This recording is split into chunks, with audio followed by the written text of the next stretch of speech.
Karjat superfast, वेगवान शहराचं वेगवान न्यूज चॅनल। आमदार महेंद्र थोरवे यांनी नागपूर इथे झालेल्या हिवाळी अधिवेशनात ग्रँड एंट्री करत सहभाग नोंदवला।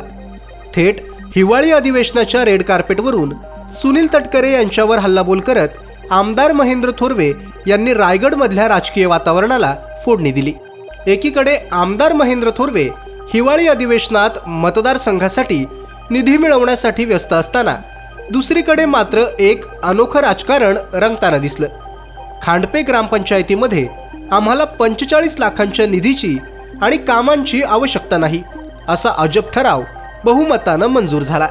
अर्थात हा विरोध आमदार महेंद्र थोरवे यांनी आणलेल्या निधीसाठी होता हे राजकारण जगजाहीर झालं। विरोधकांनी सुद्धा आमदार महेंद्र थोरवे यांच्या विकास कामांमध्ये खोडा घातला, पण विरोधकांना उत्तर देण्याची आमदार महेंद्र थोरवे यांची पद्धत निराळी होती। कारण ज्या खांडपे गावातल्या ग्रामसभेत 45 लाखांच्या विकास कामांना विरोध झाला, त्याच पट्ट्यात रस्त्याच्या आणि पुलाच्या विकास कामांसाठी आमदार महेंद्र थोरवे यांनी 7 कोटींचा विकास निधी मंजूर करून आणला आणि विकास कामांमधून विरोध करणाऱ्यांना चपराक दिली।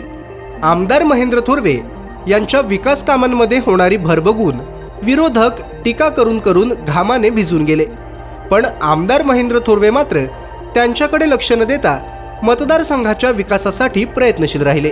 एकीकडे आमदार महेंद्र थोरवे यांच्या विकास कामांचा वेग आणि दुसरीकडे विरोधक त्यांच्यावर टीका करून त्यांना मागे खेचण्यासाठी करत असणारा प्रयत्न बघून प्रत्येकाला विरोधकांची सुद्धा कीव येईल। विरोधक टीका करून करून थकले, पण आमदार मात्र त्याच जोशात विकास निधी आणण्यात मग्न आहेत। आमदार महेंद्र थोरवे यांच्या विकास कामांचा वेग विरोधकांना श्वास घ्यायची सुद्धा उसंत देत नाहीये।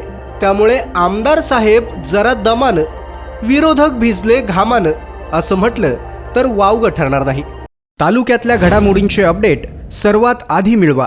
कर्जत सुपरफास्ट चॅनलला सबस्क्राईब करायला विसरू नका।